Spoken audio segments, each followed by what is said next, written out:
شہر دی کی نشانی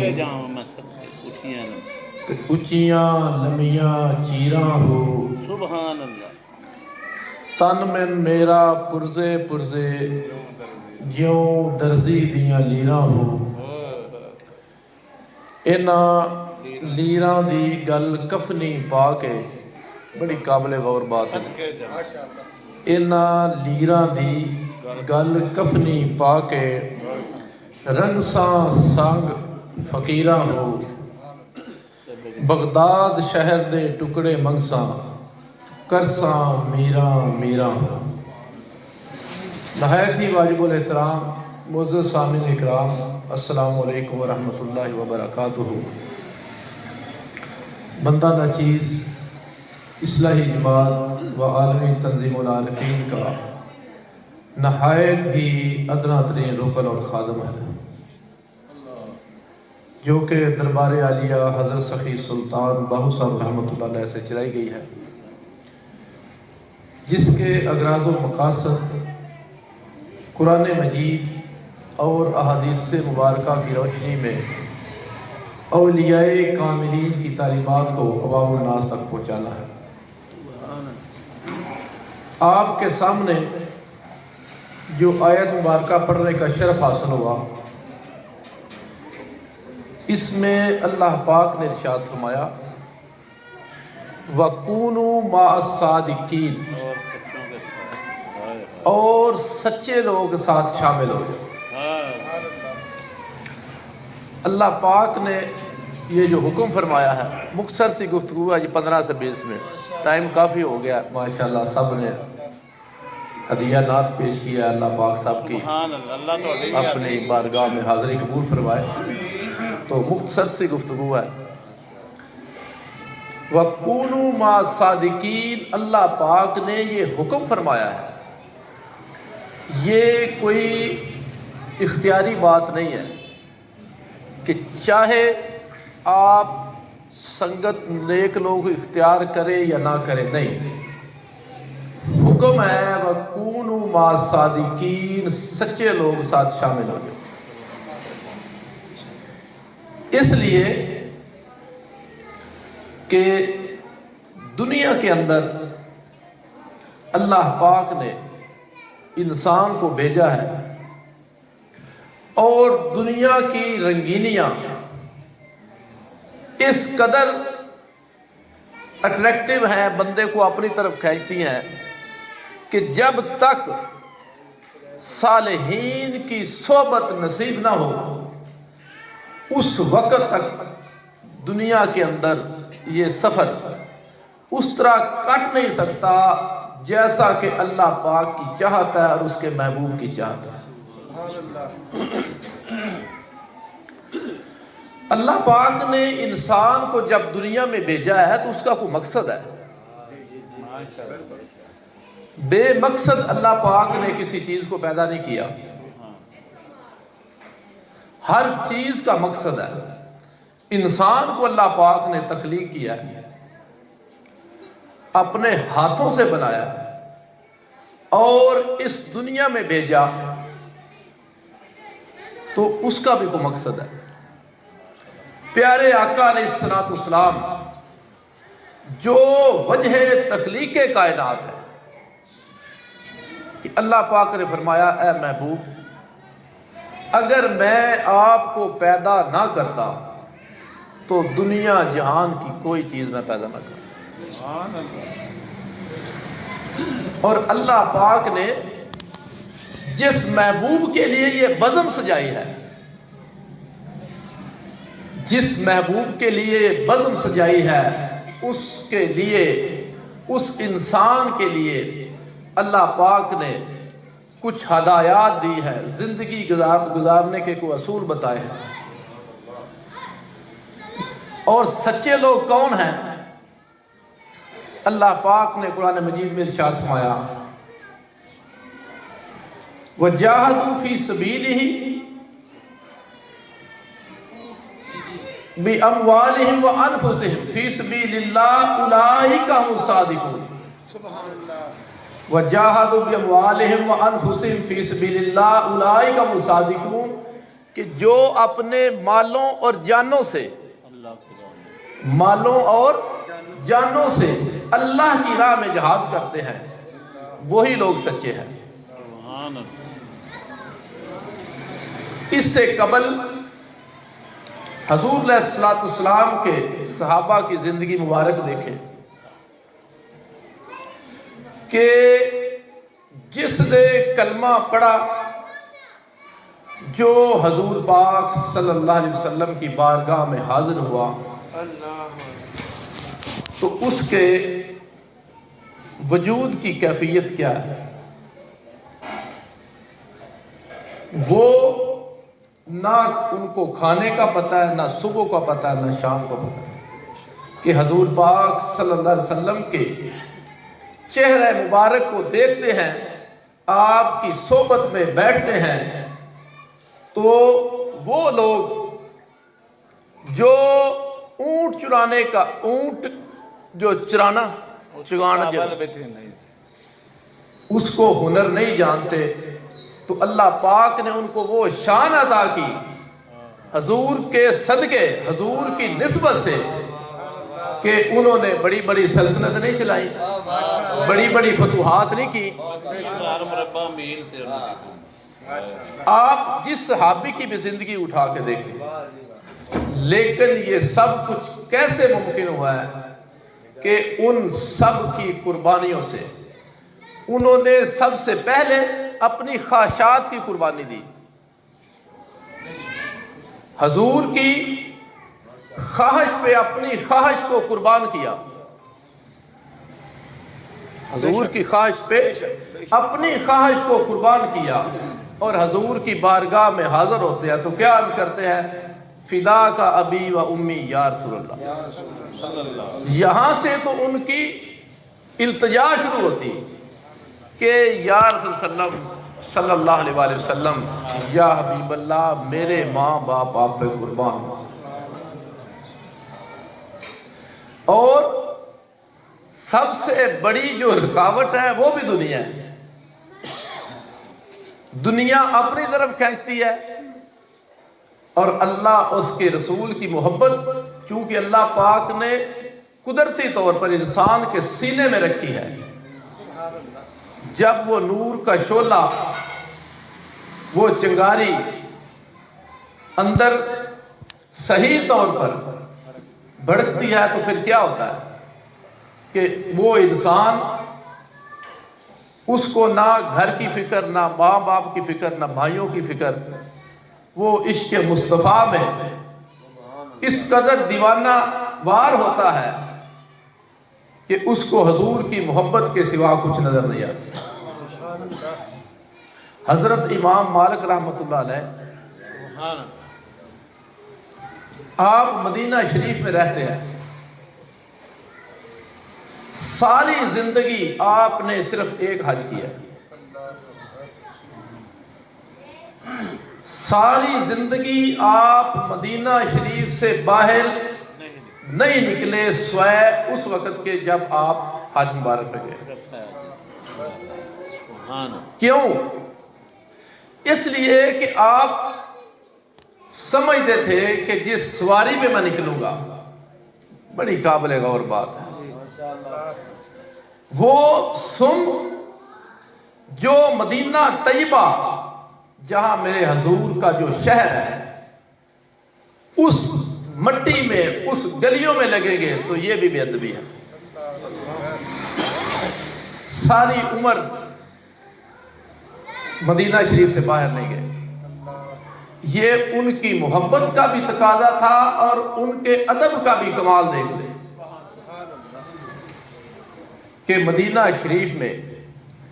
مدینہ شریف اور مکہ شریف کا مزاج مختلف ہے، آج بھی مختلف ہے، کہ مدینہ شریف کے لوگ نرم ہیں، محبت کرنے والے ہیں، میزبان ہیں، مہمانوں کی خدمت کرنے والے ہیں، تو نسبتاً مکہ شریف کی نرم لوگ ہیں۔ تو اس لیے کہ جب تک بندہ اپنی خواہشات قربان نہیں کرتا، اپنی مرضی کے ساتھ نہیں، تو جو بیت رضوان ہوئی، ان الذین یبایعونک انما یبایعون اللہ ید اللہ فوق ایدیہم، اللہ پاک نے فرمایا بے شک محبوب صلی اللہ علیہ وسلم جنہوں نے آپ سے بیعت کی ہے انہوں نے اللہ سے بیعت کی ہے، اور ان کے ہاتھوں کے اوپر اللہ کا ہاتھ ہے۔ جدے ہاتھ رب اپنے ہاتھ آکے ہووے کافر جیڑا، کیوں؟ حضور کی اطاعت رب کی اطاعت، رب کی اطاعت حضور کی اطاعت ہے۔ وَمَا رَمَيْتَ إِذْ رَمَيْتَ وَلَٰكِنَّ اللَّهَ رَمَىٰ، اے محبوب صلی اللہ علیہ وسلم یہ کنکریاں آپ نے نہیں پھینکی، میں نے پھینکی، پھینکی تو حضور نے ہے نا، لیکن اللہ پاک کیا فرما رہا ہے کہ میں نے پھینکی۔ اور سیدنا ابوبکر صدیق رضی اللہ تعالی عنہ کی زندگی ہمارے سامنے نمونہ ہے کہ آپ نے حضور علیہ السلام کی محبت میں گھر بار چھوڑا، رشتہ دار چھوڑے، سرداری چھوڑی، اور آقا علیہ السلام کے ساتھ ہجرت فرمائی۔ یہ نہیں پوچھا حضور واپسی کب ہے، یہ نہیں پوچھا، ایسے ہی تو صدیق نہیں نا، یار غار ایسے تو نہیں بنے، یار مزار ایسے تو نہیں بنے۔ پھر اللہ پاک شانے بھی عطا کرتا ہے، جس نے قربانی دی ہے کیونکہ عزت اللہ کے لیے ہے، اس کے رسول کے لیے اور مومنین کے لیے ہے، اور جو ان کے ساتھ لگ گیا، جڑ گیا، جس نے ان کا پلو پکڑ لیا، اسے بھی اللہ پاک شان عطا فرماتا ہے، اسے بھی اللہ پاک عزت عطا فرماتا ہے۔ فتح مکہ جب ہوئی، فتح مکہ میں اس سے پہلے صلح حدیبیہ جب ہوئی تو پیارے آقا علیہ السلام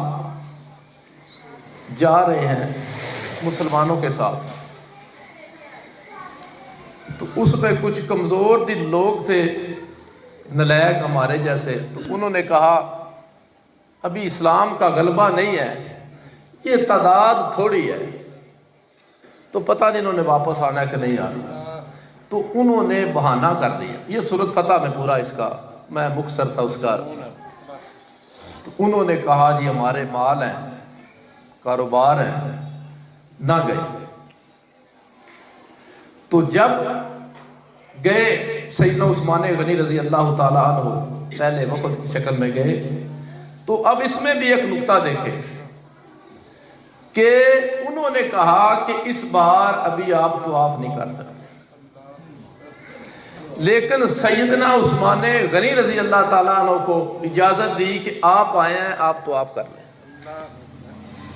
لیکن آپ نے کیا فرمایا کہ میرا نبی جس کا میں نے کلمہ پڑھا ہے، جب ان کو اجازت نہیں ہے تو میں طواف کیوں کروں؟ طواف نہیں کیا، طواف واپس آ گیا۔ یہ کیسی بات ہے کہ جو کام، جس کام کی میرے مصطفیٰ کو اجازت نہیں ہے، میرے نبی کو اجازت نہیں ہے، تو عثمان کہتے ہیں کہ میں اس طواف کا کیا کرنا؟ اس لیے کہ عشق مصطفیٰ، محبت مصطفیٰ، ادب مصطفیٰ کے بغیر کوئی عمل قابل قبول نہیں۔ باقی چیزوں میں کمی رہ گئی تو اللہ پاک معاف کر دے گا، لیکن عشق مصطفیٰ، ادب مصطفیٰ کے بغیر عمل رکھا ہے۔ وہ عمل کیا ہے؟ رکھا ہے۔ اور پھر اسی طرح وہ گئے نا، جب آپ صلح حدیبیہ ایک معاہدہ لکھا گیا، واپس آ گئے، تو وہ پھر بعد میں شامل ہو گئے، جی وہ ہم نے بھی جانا تھا، بس مصروف تھے، مجبور تھے، تو انشاءاللہ اگلی بار چلیں گے۔ تو اللہ پاک نے ان کا مکر ظاہر کر دیا۔ ان میں سے جو واقعی سستی کر گئے تھے، انہوں نے توبہ کی، اللہ پاک نے توبہ قبول کی، لیکن جن کے دلوں میں روگ تھا، اللہ پاک نے فرمایا اے محبوب آگے جو غزوہ ہے اس پہ جو مفسرین کا ان کا اختلاف ہے، وہ غزوہ خیبر کی بات ہے یا فتح مکہ کی بات ہے، تو اللہ پاک نے فرمایا کہ وہاں سے جو مال غنیمت ملنا ہے وہ بھی آپ نے ان کو تقسیم کرنا ہے جو پہلے آپ کے ساتھ گئے ہیں، جنہوں نے جان ہتھیلی پر رکھی، جنہوں نے یہ نہیں سوچا کہ تھوڑے ہیں، پتہ نہیں زندگی موت کا کیا مسئلہ ہوگا، وہ جان ہتھیلی پر رکھ کے حضور کی محبت میں حضور کے حکم کو سمجھ کر ساتھ چلے گئے، اور فرمایا کہ یہ جو رہ گئے ہیں ان کو اگلے غزوہ میں لے کر بھی نہیں جانا، اس لیے کہ انہوں نے پہلے جب ابھی اسلام کی اس وقت عروج نہیں تھا، تعداد دیکھ کر گھبرا گئے، جانیں بچائیں، مال بچایا، کاروبار دیکھے، انہوں نے آپ کو حکم کو نہیں دیکھا، اب ان کو لے کر بھی نہیں جانا، اور انہوں نے پھر کہا دیکھیں جی ہم جہاد میں جانا چاہتے ہیں تو یہ ہمیں روک رہے ہیں۔ روکا تو اللہ پاک نے تھا کہ لے کے نہیں جانا، تو پھر اللہ پاک نے انعام بھی وہ دیا کہ جو مال غنیمت ہے فرمایا وہ تقسیم بھی انہی میں کرنا ہے جو حدیبیہ کے مقام پر آپ کے ساتھ گئے تھے، وہ مختلف تعداد ہے، 1400 یا 1500 2500 مختلف جتنے بھی لوگ ہیں، فرمایا اب یہ مال غنیمت بھی انہی کو تقسیم کرنا ہے، اور جہاد میں بھی اب وہی جائیں گے جو پہلے گئے ہیں۔ اللہ پاک بھی شانے دیتا ہے، فیصلے کرتا ہے کہ فتح مکہ سے پہلے کے جو مسلمان ہیں، جو فتح مکہ سے پہلے کا ایمان ہے، ان کا ایمان اور بعد والوں کا ایمان برابر نہیں ہے، انہوں نے تکالیف اٹھائی ہیں، قربانیاں پیش کی ہیں، اس وقت اسلام کا اس قدر غلبہ نہیں تھا، لیکن انہوں نے تلواروں کے سائے میں بھی کلمہ پڑھا ہے، حضور علیہ السلام کا ساتھ نبھایا ہے۔ تو بات تھوڑی لمبی ہوگی جی، عشاء کا بھی ٹائم ہے،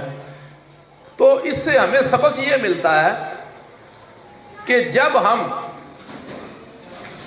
عشق مصطفیٰ کا دعویٰ کرتے ہیں، محبت مصطفیٰ کا دم بھرتے ہیں، تو اس کے لیے ضروری ہے کہ ہمارا قول، فعل اور دل اس کی تصدیق کرے۔ زبان سے تو ہر کو کہہ رہا ہے غلامی رسول میں موت بھی قبول ہے، جو ہو نہ عشق مصطفیٰ تو زندگی، بات تو یہ کمال ہے، لیکن کاش یہ ہمارے وجود میں، روح میں یہ بات راسخ ہو جائے کہ واقعی عشق مصطفیٰ کے بغیر زندگی نہیں ہے۔ اور اسی طرح حضور علیہ السلام کے پاس صحابہ کرام تشریف فرما ہے، تو جگہ تھوڑی سی تنگ تھی، بعد میں بدر والے کچھ صحابہ تشریف لے آئے جو کہ کھڑے تھے، پیچھے جگہ چونکہ نہیں تھی، اب جو بیٹھے ہوئے ہیں ان کے دل میں یہ گمان گزر رہا ہے چونکہ ہم پہلے آگے ہیں تو ہم اس لیے آگے بیٹھے ہوئے ہیں، یہ بعد میں آئے ہیں تو ظاہر انہوں نے پیچھے بیٹھنا ہے، تو کیا اللہ پاک نے قرآن کی آیت نازل کر دی کہ جب میرے محبوب ان کو فرمائے کہ جگہ کھلی رکھے، کریں گے تو اللہ پاک تمہارے دل کھلے کر دے، جب میرے محبوب اٹھائیں تو اٹھ جاؤ، اس لیے کہ جو بدری صحابہ ہیں ان کی فضیلت سب سے جدا ہے، کلمہ بعد والوں نے بھی پڑھا، قربانیاں بعد والوں نے بھی دی، لیکن جو بدر سے پہلے کے مسلمان ہیں جنہوں نے جنگ بدر میں حصہ لیا وہ جب 313 تھے تو اللہ پاک نے انہیں فتح عظیم عطا کی، ان کے دلوں کے اوپر اللہ پاک نے سکینہ اتارا، ان کے قلوب کو تسکین عطا فرما دی، انہوں استقامت عطا فرما دی، اور پھر اللہ پاک نے ان کے جذبے پہ، ان کی سچائی پہ، ان کی نیت پہ اللہ پاک نے کیسی مدد فرمائی. اللہ پاک نے وہ عظیم فتح عطا فرمائی. اس لیے اسلام کے اندر بھی جس نے جتنی قربانیاں دی ہیں اللہ پاک نے اس کو اتنی شان بھی عطا کی. تو اللہ پاک کی بارگاہ میں یہ دعا ہے کہ وہ ہمیں حضور علیہ السلام کی سچی صحبت عطا فرمائے، سنگت عطا فرمائے، اور ہمیں اولیاء کاملین کی سنگت اور صحبت عطا فرمائے. کیونکہ صحبت سالے ترا سالے کلت، صحبت تالے ترا تالے کلت. ہر کے خواہد ہم نشینی با خدا، او نشینت در حضور اولیاء. یا رب دل مسلم کو وہ زندہ تمنا دے جو قلب کو گرما دے، جو روح کو تڑپا دے. محروم تماشا کو پھر دیدہ بینا دے، دیکھا ہے جو کچھ میں نے اوروں کو بھی دکھلا دے. وما علینا الا البلاغ المبین.